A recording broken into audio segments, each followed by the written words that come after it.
Hello, and welcome to Solutions Review Insight Jam Backup and Disaster Recovery Panel discussion on strategies for data protection this afternoon. I'm your moderator, Demetrius Malbrough, Product Marketing Manager at Puppet, and also founder and host of the Data Protection Gumbo. We have a fantastic and diverse group of panelists lined up for you today from StorageCraft, IBM, Retrospect, and HYCU. First, I'd like to introduce the panel to you, starting with Andrea. Demetrius, thank you, and good afternoon. My name is Andrea Sayles. I'm the General Manager of Business Resiliency Services at IBM, which is responsible. I have responsibility for both internal disaster recovery for all of IBM and our 350,000 employees in 110 countries, as well as our commercial disaster recovery business. And it's a pleasure to be here with you today. Thank you, Andrea. Next up, we have Douglas. Hi, folks. I'm Doug Brockett, President of StorageCraft. We serve a broad market of customers through a channel of about 5,000 managed service providers around the world. We keep our customers safe with DRaaS services and backup and data protection every day. Thank you, Doug. JG, you're up. Thank you, Demetrius. My name is JG Heithcock. I'm the General Manager of Retrospect. Retrospect's System B backup for over 25 years now. Thank you, JG. And last but not least, we have Simon. Hi, I'm Simon Taylor, CEO of HYCU, world leader in multi-cloud backup and recovery as a service. We're sold in 70 countries, helping over 2,000 customers around the world protect their data across almost every major cloud.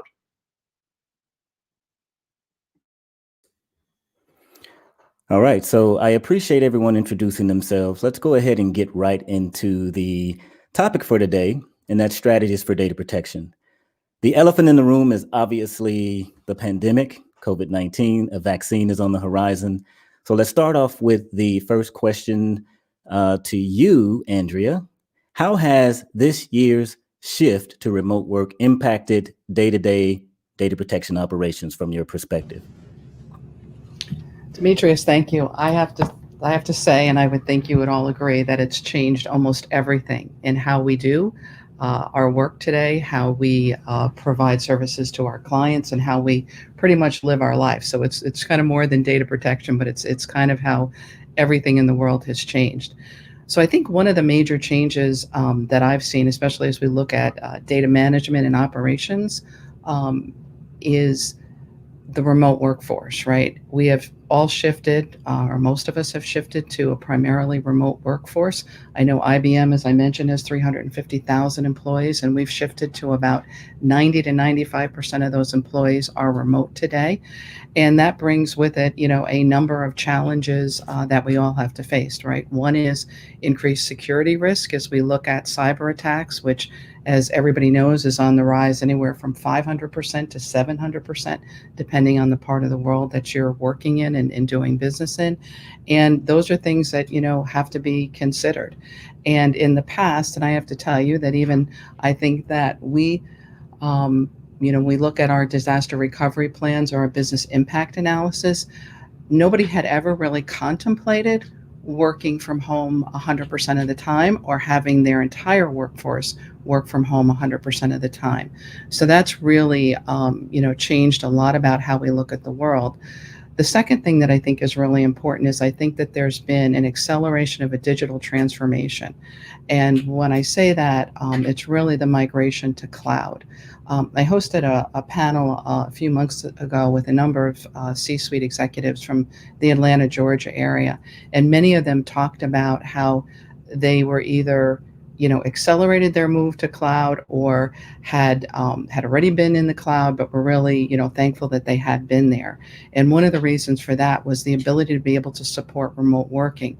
But of course, that brings with it a whole nother set of challenges when you look at how do you protect your data now in the cloud, especially if you have a hybrid cloud or a multi-cloud strategy where you have multiple cloud providers.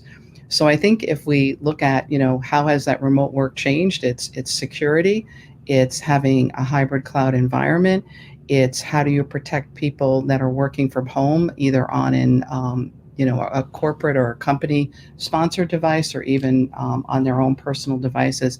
And then how do you protect against cybersecurity and those incidents that happen there?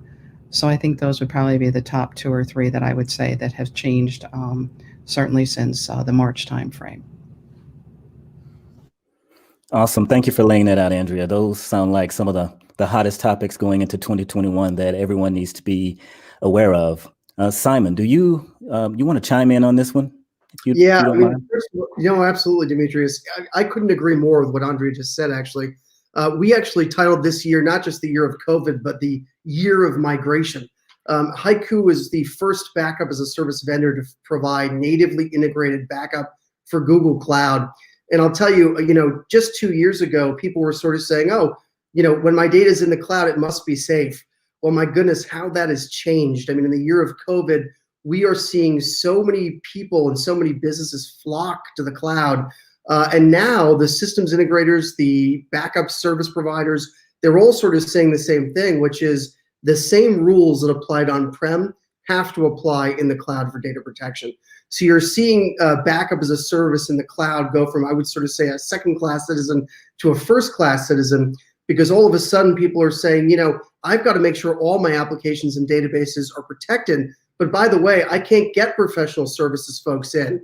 So everything has to be native. Everything has to be self-service. I've got to be able to migrate all these workloads in record time with almost no help and no support. So I think it's really shifted the paradigm in terms of what people expect from backup. And I think it's really made cloud native vendors sort of leaders in being able to provide some of those changes. Awesome. Thank you for answering that, Simon. One more person on this question, because it's a pretty relevant topic, and looks like, Doug, you want to jump in there. Go right ahead. I would say that one of the things that's both, to agree with Andrea and with Simon, of course, the transition to cloud's been accelerating. There's a couple of other things that have come about as a part of that. One, as Simon mentioned, backup for Office 365, backup for Google Docs. When we introduced those capabilities 4 years ago, they were fairly sleepy, offerings in the marketplace. I have to say that the demand for that has just shot through the roof. And in part, it's because, the acceleration to the cloud is just happening like nobody's business. But I think the other part about it is that as we see people doing more and more work from home, the level of uptime and 24/7 operations that's expected of the infrastructure has also increased, because we're supporting people in different time zones or with different work schedules. And so a lot of things that we think about in terms of how we do data protection, whether it's a backup window or a downtime window or availability or an SLA, all of that's also changed for the IT folks that are trying to keep these systems running. The other thing that I feel like I ought to mention, and Andrea touched on it, the whole work from home has introduced this much broader attack surface for cybersecurity threats. And it's not just generic threats that have been overwhelming, but it's also ransomware has been, completely overwhelming many of our customer bases, right? And what they're finding is, the need to have very short, RPO, RTO types of capabilities for data protection so that they get themselves covered from this ransomware, which I think is jumping on this work from home trend and the broader attack surface it exposes. Fantastic. And JG, maybe I'll roll into the next question and give you an opportunity to answer this one first. So I guess with regards to backup and disaster recovery, what is the decision-making process like during this uncertain time? Well, when you say decision-making, the challenges you have, I think, when you have a workforce that is spread around, is moving the data out of the cloud back onto a disaster, some sort of virtual office environment, is how fast is that going to happen, right? And so one of the things is, can I get just the data I need to get going? Can I do the full system restore later? The kind of flexibility is a very important one. Great, got it. And so the decision-making process, let's also take that same question, Andrea, if you don't mind. Sure, Demetrius, and I will add to what JG just said, right? I think that, first of all, you have to have, once again, we have to think about everything has really changed from what, everybody calls this the new normal, but, everything has changed from the normal that we had before. So I think the first thing that you have to have is really, you have to look at the governance model that you have. And I think that that's really a key component in having this backup and recovery effort, right? When you look at incident management, you have to think about, nobody really questioned roles or responsibilities before. Everybody sat in a data center or sat in an office, even if they were, remote working around the world, and everybody knew what everybody was doing or was supposed to do. I think that, this whole switch to working from home has really changed what people think. And maybe I won't say that we've forgotten what we were supposed to do, but it really has put us maybe out of our comfort zone. And you really have to think about what is it that people are thinking about and doing when they're home, and they may not have the same support structure. And when I say that, I kind of mean, you're in the office, you go get a cup of coffee, something happens in a disaster, or you have to, recover something, and everybody kind of gets together and knows what they have to do. Now you have your folks working from home. And like I said, I think that sometimes people think about, well, do I have to do something different? And in many cases, they don't have that support structure to be able to think about that. And I have to tell you that besides the pandemic, think about the number of disasters. And I know all of you can relate to this, right? We've had volcano eruptions. We've had, a worse than ever hurricane season. We've had typhoons. We've had earthquakes. We've had, you name it. We're coming up with a nor'easter. I live up in New York, and, we're preparing for a nor'easter tomorrow. So if you think about it, anything that could have happened has happened. And without a strong governance model, with everyone really understanding, and maybe it's re-reviewing those roles and responsibilities. So while we all have to worry about, where is the data, what's the RTOs and RPOs, as Doug mentioned, but let's put it back to the people and make sure that they know everything that they have to do, and that our plans and procedures address some of these changing environments. Because I think without that, the decision-making process, I won't say falls apart, but it does deteriorate to some degree. Yeah, that is so true. You definitely have to have a plan, especially nowadays when you're trying to figure out what that disaster recovery plan is in case something happens. It's not a matter of if something happens, it's when it happens. So I also saw you nodding your head, Simon, as well. Do you want to jump in and provide input on this question? Yeah, I mean, first of all, I'm with Andrea. I'm actually in Vermont right now, so that nor'easter is going to hit me just as well.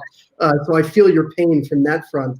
But I think in terms of this year, more than just work from home, there really was sort of this COVID curve in terms of the way not just different companies, but different countries thought about their purchasing and buying cycles.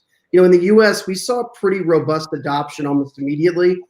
People very quickly sort of said, look, we're going to be locked down.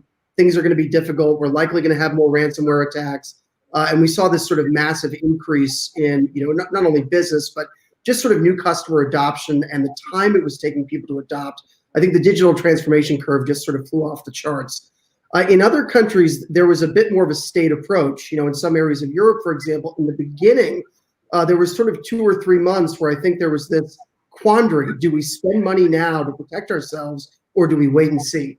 And it was very interesting because I think getting through March, April, May, you had sort of one buying pattern. And then all of a sudden the summer hit, and it was sort of like, everybody hit the gas and said, oh my gosh, we've got to do this right now.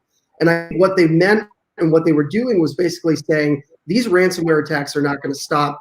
Our move to cloud is something that is the number one priority. It's going to remain a number one priority.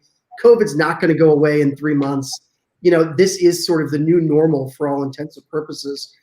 So I think from that perspective, what we ended up seeing was this sort of retroactive sort of growth coming out of Europe as well. And I think, in many ways, the fear factor, oddly enough, was not just sort of the work from home element. It was really all this cybercrime. I mean, we saw it yesterday with some big companies. We've been seeing it almost every week. It feels like there's another announcement about ransomware attacks and so on and so forth. And so I think, bringing COVID, the fear of COVID, the fear of that pandemic, along with the fear of these cyber criminals attacking companies, is creating a lot of fear in the industry at large. And so I think, being able to offer simpler solutions that are natively integrated, solutions that really have the air gapping technology that's necessary to protect our customers is way more important today than it probably was a year ago. I think one of the things is that, we've walked a world in which there was a typical purchase cycle around data protection technologies that tended to run around 3 years to 4 years as people looked at those products.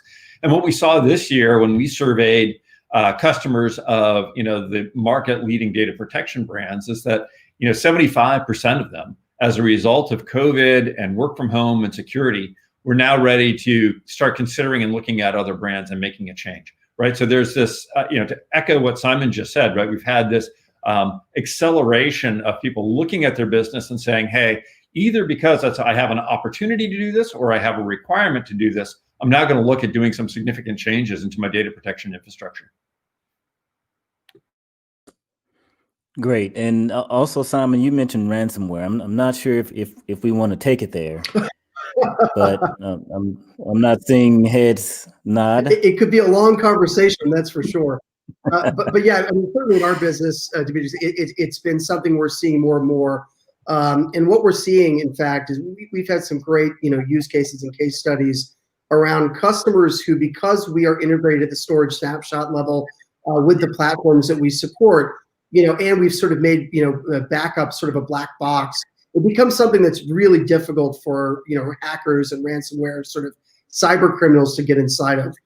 And as a result of that, we've been able to help our customers save millions in Bitcoin.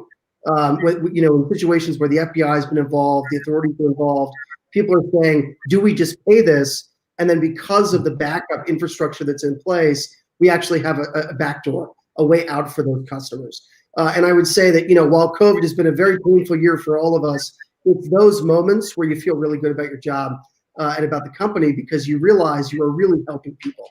And I think, a big part of that is the sort of central message here is don't delay. I think in the past, people would sort of invest in a new primary storage platform and then say, I'll figure out the backup later. I'm sure we've all heard that. I think today people are sort of understanding that because the native integration with the platform is so important to prevent against ransomware attacks, it's more important than ever before that people actually make those purchases simultaneously. And I've been thrilled to see the industry sort of moving in that direction, understanding that what was just primary storage in the past has to be protected by its secondary storage and its secondary workloads. And I think backups, certainly we all have a huge role to play in protecting those customers. Couldn't agree more. We've seen in the last 18 months, we have the number of ransomware attacks where we're helping customers recover from is up by a factor of 8. It's not like 8%. It's not 80%. That's like 8. And that means, we're doing huge numbers of ransomware recoveries for people like every week. And the attacks are completely different in the sense that, it used to be in the data protection business, what you were worried about was, hey, somebody's, server blew up and caught fire, somebody's hard drive or RAID array died. Now what you're dealing with is people that are losing entire fleets of machines.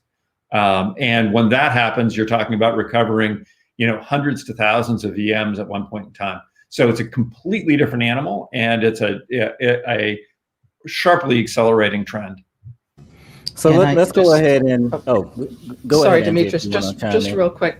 I'll just add to what Simon and Doug said, because like you said, this could be a long topic, but just one last thing to their points, right?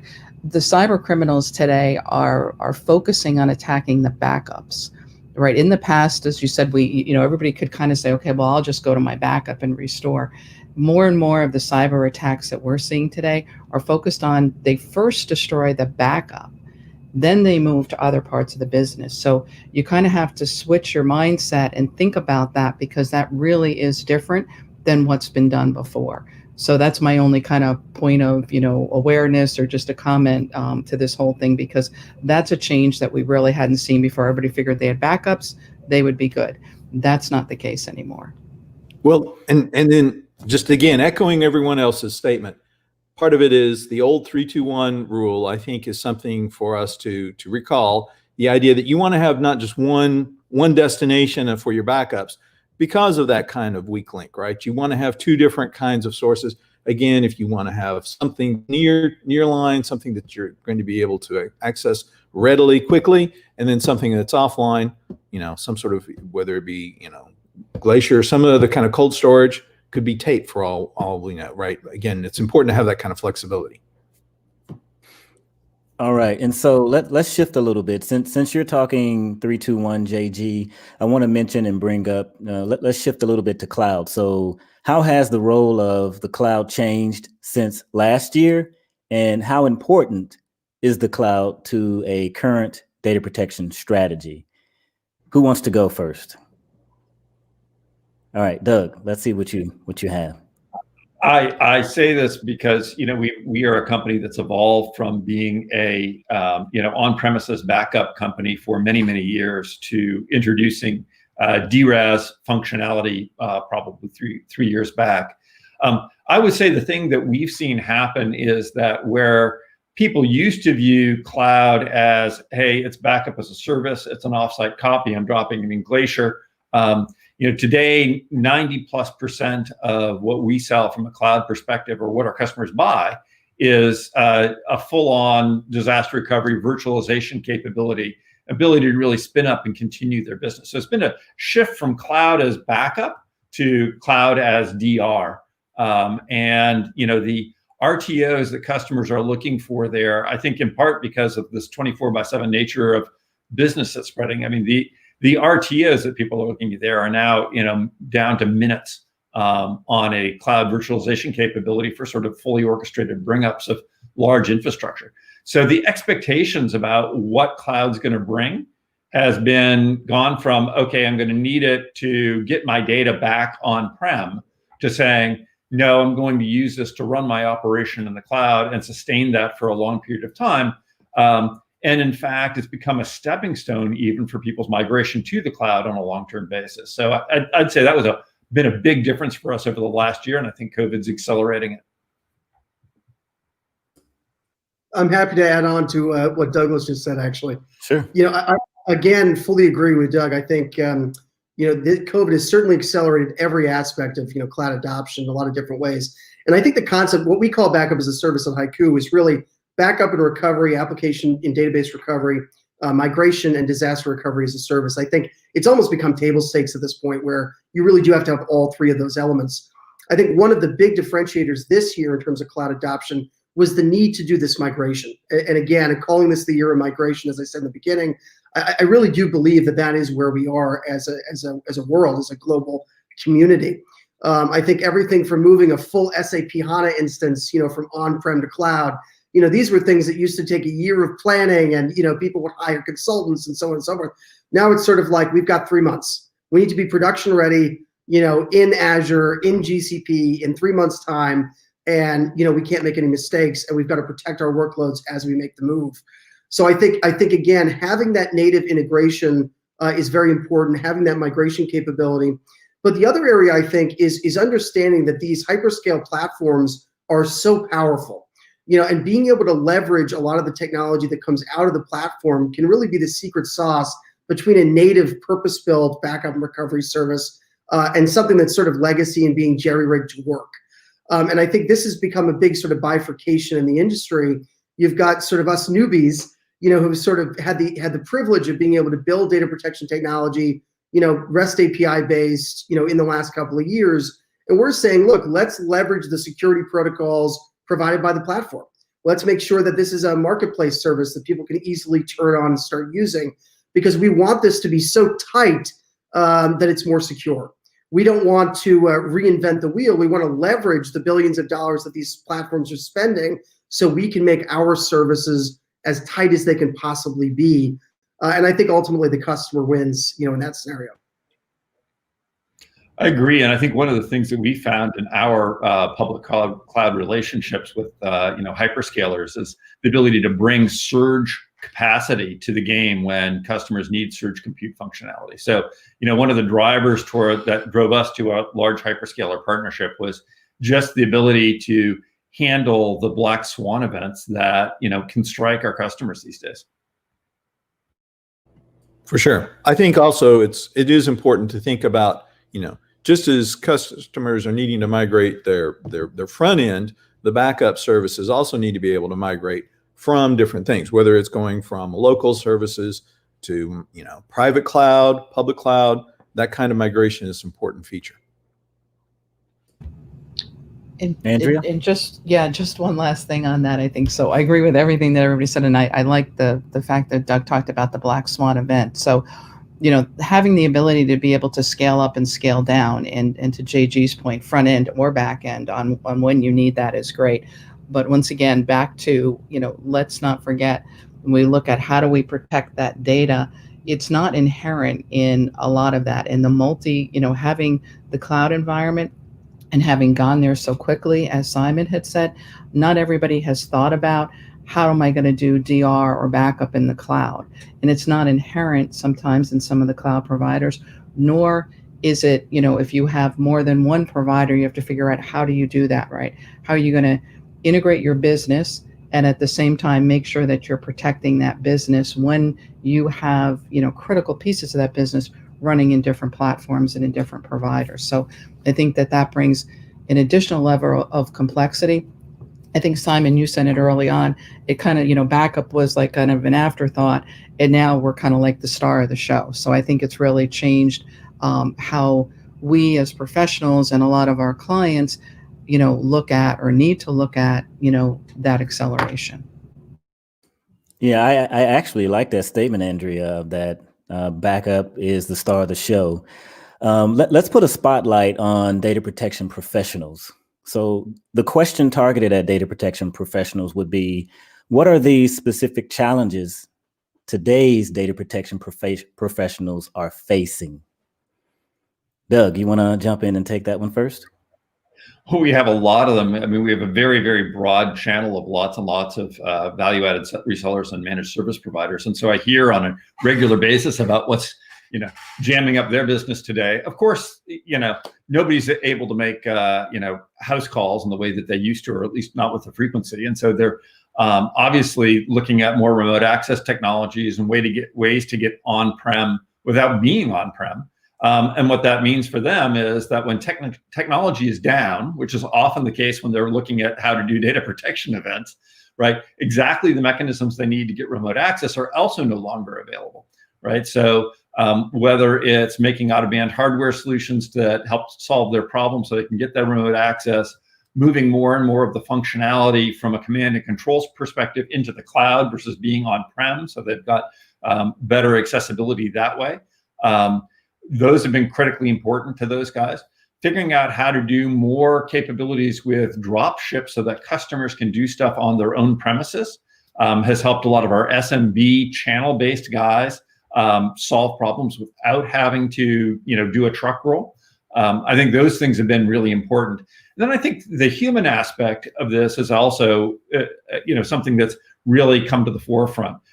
So many of us working at home have become essentially our own IT departments, or at least we're the hands and eyes for the IT departments. And so much of our data, although it's being accessed to the cloud, does end up being on our laptops or desktops or whatever we have at home. So the data protection professionals now got a much, broader scope of what they've got to deal with versus just, hey, here's the stuff within my four walls. They're doing much more, and they're having to do much more of it sort of with, I would say an amateur skill set in the parts of, those of us who actually have our hands on the keyboards when we're all working from our homes, or folks that weren't necessarily used to taking such an active role in data protection. But we can't forget that human element, right? As Andrea points out every time, does everybody know what their role and responsibility is with respect to data protection? And many, many more people in the organization now have that responsibility than ever had it before. Yeah, Demetrius, I'd agree, right? Back to what Doug said, everybody now is a data, has some responsibility for data protection. I won't say that everyone's a data protection specialist, but everybody today in everybody's environment, in everybody's company has this personal responsibility for data protection. And I'll tell you that I think with, like I said, not only the pandemic, but everything else that's happened, really, it has kind of brought a spotlight to the profession, in all honesty, to the people that do it. We've kind of moved away from the traditional, data center. It's like, okay, well, somebody's had a fire or a flood and they need to move, to another facility, and they've got to have, raised floor and this network capacity and all this. It's taken this to a whole nother level. So the good news is I think it's brought a spotlight to the profession in a very way that obviously none of us had planned. So it was done quickly, but I think that the profession, in my opinion, has thrived, right? We didn't buckle under in so many cases, and you've all worked with clients, we've worked with clients, and while we're there to help them, they've all pretty much survived. Yeah, when we get to the cyber, people are seeing things that they've never seen before. But our data protection and our backup professionals and our DR professionals just really are at the forefront. And clients and even internally, I guess we kind of got out of maybe the Rodney Dangerfield. We're getting a little bit more respect than maybe we had before. So I think that's been, if you could take some of the positives out of, they always said, look for the brightness on a gloomy day. That would be kind of my view on that. Absolutely. All great points. And Simon, did you want to maybe chime in and say something on that point? Yeah, just very quickly. I was stunned, actually, and it made a lot of sense when I thought about it. But I was going through the list of Massachusetts frontline emergency workers, and data protection specialist was on the list. And I thought that was a really, just to Andrea's point, I thought that was really stunning. We're living in a world today where it's not just nurses and doctors and firefighters and policemen and policewomen who are out there, saving lives and saving companies and people. It's also the backup experts. It's the folks who are going in every day trying to make sure that these companies can continue to operate the way they did pre-COVID. And I think that's been a really stunning, part of sort of the environment we're in. The other thing I wanted to add is that I think, as we move to cloud, as we think about, doing things without professional services, trying to make everything, fast and easy to accomplish, the applications themselves can't be forgotten. The workloads that we're running on our backup become incredibly important. Time and time again, we've come up against competitors, and the big problem they have, very simply in the cloud world, is that the competitor cannot back up the same applications and databases. And I think one of the things that people have realized in this kind of environment, the old paradigm of running agents and so forth is far less effective and efficient. So I think being able to have kind of agentless data protection technologies that support all of the net new applications and databases is more important than ever before, and something that we really just need to pay a lot of attention to as we sort of go forward. Yeah, I appreciate that response, and I think the data protection expert is it's at a crossroads today, and cloud has actually changed that shift. So I appreciate that feedback, and I'm sure they will have some great takeaways for that. But what about some of the key capabilities that buyers should look out for when choosing a backup and recovery solution?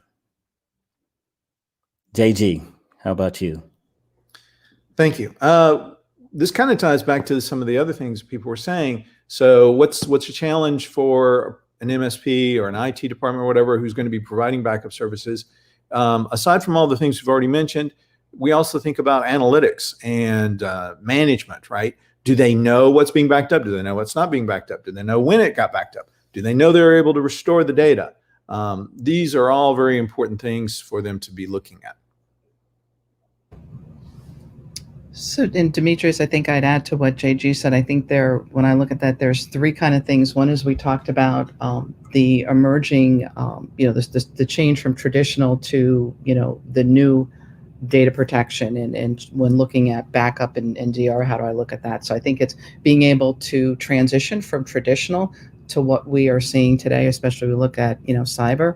I think the second thing is ease of use, right? To have an automated, recovery or orchestrated recovery for your DR and backup, right? I'm seeing more and more, the less you can rely on the people, and it kind of maybe contradicts what I said too. People are still our central focus, but the less you can rely on that day-to-day, having people making those decisions in a critical situation or high stress situation and you can automate and orchestrate that, I think that's really key. And then the third one is cost effective. So while everybody still recognizes that it's it's not like you said, well, will I be attacked? You know you're going to be attacked. So, but how much money does each organization or each business unit have to be able to spend on that? So I think as you look at that, the whole ecosystem for backup and disaster recovery, I think you have to think about, how do I get the most bang for the buck and yet make sure that I'm protected and that I can get the appropriate business outcome at the end of the day, should a disaster strike. So those are like my three key things, I think. Those are awesome, actually. I'm glad you brought up automation, but Doug, go ahead and jump in. Well, one of the things that, it's as technology companies, I think all of us would love to talk about the technological differentiations of our product and what approaches are superior and drive for managing, hybrid environments and pure cloud environments and on-prem environments and all that other stuff. But one of the things that I hear a lot from customers is about, they really like cloud-based consumption and usage-based billing models. And I think that being able to recognize that a lot of our customers are opting into thinking about their IT spend in the same way that we are, on a consumption model, where they're going to have surges, they're going to have lulls, they're going to have months where there's big demand, there's months where there's small demand. And being able to move to a pricing and value model that allows for that dynamism and how their business is operating, I think that's leading to the most satisfied customers who felt like, as Andrea said, they got the value for the money that they were looking for. They got a good economic proposition behind it. And I think as technology vendors, we can't be blind to the fact that people are just moving towards different consumption models for everything they use in IT. And that's going to push us to sort of different value propositions to our end users as well. And that means that we've got new billing models we have to support, new reporting that we have to put in, to JG's point, right? Analytics about not just how much data am I using, but how much is it costing me to back up and protect that. And then that leads into the question, well, is there the same amount of value around every kind of data? And is all data created equal? And should I be spending the same amount of money to protect every piece of information? So all of those thoughts are going to put pressure on us as vendors to have much more flexible models about how we bill, price, and propose business to our customers. All right, Simon, You want to jump in?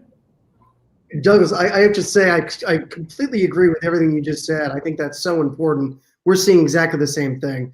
Another sort of area that I think is really interesting, if you think about a couple of years ago, shadow IT was kind of the expression of the day, right? Everyone was talking about it. And it's true that, it was almost as though at the time, IT sort of ceded a lot of the purchasing opportunities to the lines of business. And we saw lots of this sort of different clouds being adopted and so on and so forth. I think what we've seen and what's really become really important is that CIOs take back the power, and that the backup admins take back the power. And instead of just sort of saying, okay, so the shadow IT exists, it's hard to control, I think now there's an understanding that yes, it's going to happen. It's out there. People have already bought it and invested in a lot of different clouds. How do we govern it? How do we see it all? How do we bring our data estate under a single pane of glass? How do we make it more manageable and more controllable so that we don't run so many risks? And I think that a big part of data protection going forward is going to be the ability to visualize a lot of the entire data estate under that single pane of glass, and not just visualize and see it and know it's there, but actually have the power to be able to do something with it. Whether that's migrating from one cloud to another to save money, whether that's maybe even moving workloads back on-prem, right, to stay more protected. I think that's become very, very important. The second area, as I said before, I think is being able to make sure that you're not giving up on safety and even the efficacy of your primary storage platform because you don't have the capability to back it up. So, great simple anecdote. We have a lot of customers who have invested in HCI, and there might be a great files service on their HCI platform that they can't actually use because they don't have the backup to support it. So making sure that, again, when you're investing in a new platform, whether it's public cloud or multi-cloud or HCI, whatever it is, that you are simultaneously going through that purchasing process to ensure you can properly protect all of those different applications and all the different features of that new platform you're investing in. I think that's going to become more and more important. And then the third piece for us is, again, that native integration. So when you move to public cloud, I think Douglas said this as well, when you move to public cloud or you're moving to a new platform, make sure that it's natively integrated. Make sure that there's no sort of line of attack in between your backup and the primary storage. And I think that there's so many natively integrated solutions out there today. It's the new way of architecting these solutions. And just like Douglas was saying around consumption, you want to create this sort of frictionless process for your customers. And I think that same frictionless element can be brought into the architecture and design of your backup program. And JG, did you want to jump in? I just wanted to agree with, well, I now agree with both. So Retrospect started off, we've been around so long, it was a perpetual model for years and years, where you buy the license code and it's good for however long. And we've gotten a lot of push for going for a subscription. And now that's even transformed into, no, they don't just want a subscription where they pay by the month. They want to say, how much am I paying? So this month I'm really needing to use a lot. Next month I need to use less. It can go up and down like a slider. And so that's the thing that we've been rolling out. And it's the same thing that you've mentioned, right? It's very important to have the flexibility to move things back and forth and decide, yep, I'm starting off, I'm wanting to have everything local. I need to push it over to this cloud. No, I'm having issues with that service went away, whatever the case may be. I'm going to move it to a private cloud. I'm going to go somewhere else. That's all very super important. Yeah, those are all fantastic answers. Let's go ahead and move into like our crystal ball question. So put on your thinking caps and let's see if we can look into the future. What do you expect the data protection space will look like going forward in 2021 and beyond? Let's see. Doug, you look like you're itching to answer this question first. I'm always itching to answer any question, right? I'm sorry to say, I'm not shy. I think a lot of what we've heard today from Simon and from Andrea, from JG, right, all talk about the fact that data protection is coming to the forefront. You're seeing more and more integration into the platforms that people are using, whether they're on-prem, on cloud, whether it's your primary store. I think you're going to see a continuous sort of integration of data protection into just about every solution we have. And so, I'm old enough to remember, JG, I used Retrospect probably, 25, 30 years ago. Well, no, probably 28 years ago. And I've watched sort of the progress of data protection being sort of the afterthought to being, okay, we'll provide you an API, to saying, okay, maybe we'll have a bundled offering, to now maybe saying, holy cow, this has got to be a core feature of whatever platform we're designing. And I think the pressure is going to be on us as data protection vendors to be less about, okay, do you have the latest and greatest file system driver, right, to protect every individual app or to make sure that, your snapshots are immutable and consistent. And it's going to be more into, okay, great. Can you plug into and orchestrate all of the frameworks that customers are using to take care of this distributed data problem? And I think that just as Simon said, right, there's this visualization issue. As JG said, there's an analytics issue. And I think as Andrea would probably tell you, hey, do I have an organizational and do I have a people issue, right? Which people in my organization are not protecting their data, and how do I get on top of that and govern the process? And I think that, any individual platform provider can't step up and do that because they don't have the permission to work across all of these multi-vendor sort of infrastructures that we're all going to use. So who's going to do it, right? And there are a couple of candidates, right? There are the IT management platforms that might be able to do it. There are, certainly, visualization analytics tools that might be able to do it. There are ticketing systems and others that are out there that are used for, internal systems that may be able to do it. And I think the other candidate is, frankly, the data protection companies. So as we look at that going forward, I think that's both an opportunity for us, but it's also, potentially full of threats with convergence or other competitors coming our way. It's a good point. All right. Go ahead, Andrea. So Okay. All right, great. So I would say a couple things. So once again, agree with the rest of my panelists here. But I think in 2021 we're going to continue to see this increased digital acceleration. I don't think that I think there will be times. I think as Simon mentioned, where people are going to go to the cloud, move workloads to the cloud. I think there are times when they're going to move back to premise. We're seeing some of that coming back on prem, depending on the level of security and protection that they need. But I think there's going to be this constant shifting. So we're going to always have to be ready for whatever, to protect wherever that data is and whenever it is and how it gets moved. When we look at things like RPOs and RTOs, I kind of put that in a little bit different category, and I say that our companies or clients really need to look at what I would call a minimum viable company, which is what do you need to manage and run your company in the event of a disaster. And that can you take it as far to the right or left as the cyber or earthquake, floods, natural kind of disasters that we see continuously. So an RPO and RTOs are great, but do they meet what you need from a business outcome? So whether you're looking at business impact, and you have to do it across multiple facets of the business. So people, I think Simon, you mentioned shadow IT was prevalent before, and it still's there, but I think you're right. We have a better view of what's out there and who's running what. But I think when you look at it at an enterprise level, what's needed from a minimum viable company standpoint, and then based on that, because I think you'll find very interesting things depending on the company and obviously industry that they're in. What do they need? What absolutely do they need to run their company? And it's kind of amazing. We kind of joke about it, but it's not email, right? So a lot of people think that email is like the most important thing. Nobody I've yet to meet people will tell you email is absolutely the minimum that they need to run their company. And then I think the last thing I'll bring up again is the ability to orchestrate and automate, right? As you look at this distributed platform and you talked about a single pane of glass, it's really hard to get that unless you can really put automation in there.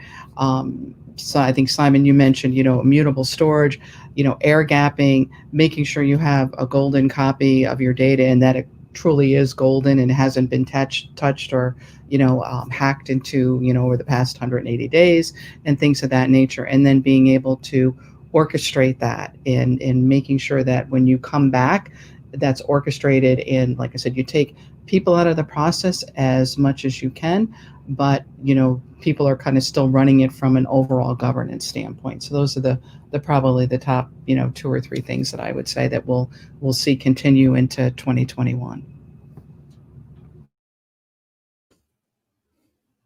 All right, great. And Simon, I see you're ready to jump in and Sure, yeah. respond. Just really quick. I mean, again, full agreement with Douglas and Andrea completely. 2 additions I would make. One is I think that the lines of demarcation between cybersecurity and data protection have started to blend. They're a little bit less defined than they were a few years ago. And so I do think in the future we're going to see more advanced levels of encryption. We're going to see DLP. We're going to see lots of different sort of additions to the data protection arsenal that are going to really sort of blend the lines even further between cybersecurity and backup and recovery. I think that's one. And then I think the second thing that I would add very simply is containers. I think that containerization has, it's still sort of not in its infancy. I don't think it's as widespread as maybe some of the analysts would say, but I do think it's going to be. I do certainly see it much more across the Fortune 500, the Global 2000, and it's getting into much, much larger swaths of the data center and the data estate. So I think that being able to support containers, not just Kubernetes, but the metadata, all the unstructured data and everything in between, I think is going to be incredibly important going into 2021 and beyond. Yeah, and also, Simon, not only to mention containers, you threw the C word out there, so you get a gold star for that. But no one has mentioned artificial intelligence and also bringing machine learning into the fold to kind of automate. Andrea, you mentioned it a little bit earlier, and we've also touched on a multitude of things. So we talked about storage, we've talked about data protection and backup and recovery. So what are some of the signs that you should update or change your current solution Does anyone have anything to say on that topic? Well, as I mentioned earlier, we recently did surveys of some of the buyers of some of the largest participants in the market, and we found that 75% of them had decided this year they were sort of open to a change in vendors. And so when we drilled down into why are people looking to change, what kinds of things are they running into trouble with? One is workload, and so to Andrea's point, how much effort am I putting in from a human perspective? And you can quickly find that you're going upside down on that. So that's one of the ones that will be a driver. Second is some sort of event. So they were either hit by ransomware and couldn't recover, or they were unable to restore after a disaster. Third is change in a business requirement, either because they're entering a new market or they're going to more of a service-oriented architecture, so that a product company may be shifting to a services company, and now they've got a 24/7 operation requirement, which means that their uptime, their RPO and RTO have changed dramatically, and they may not be suitable for their existing vendor. So those were the three big drivers that we saw when we looked at the data from our customer base. I'm intrigued to hear what other people may have seen. I think I would add to that, Douglas. I would agree to the three that you said. I think I would also add, as you look at the doing disaster recovery planning and testing, and I think there's once again a renewed focus on that. When you realize that your disaster recovery test doesn't meet your RPOs and your RTOs, right, and doesn't give you what you need for that minimum viable company, I think that that's a quote unquote, that would be a sign. I also think that as technology shifts and changes, and whether that's your technology that you like I said, the vendor or the customers and clients that you're working with, or if it's changing around you in the industry, right? And then I think the third thing would be the regulators.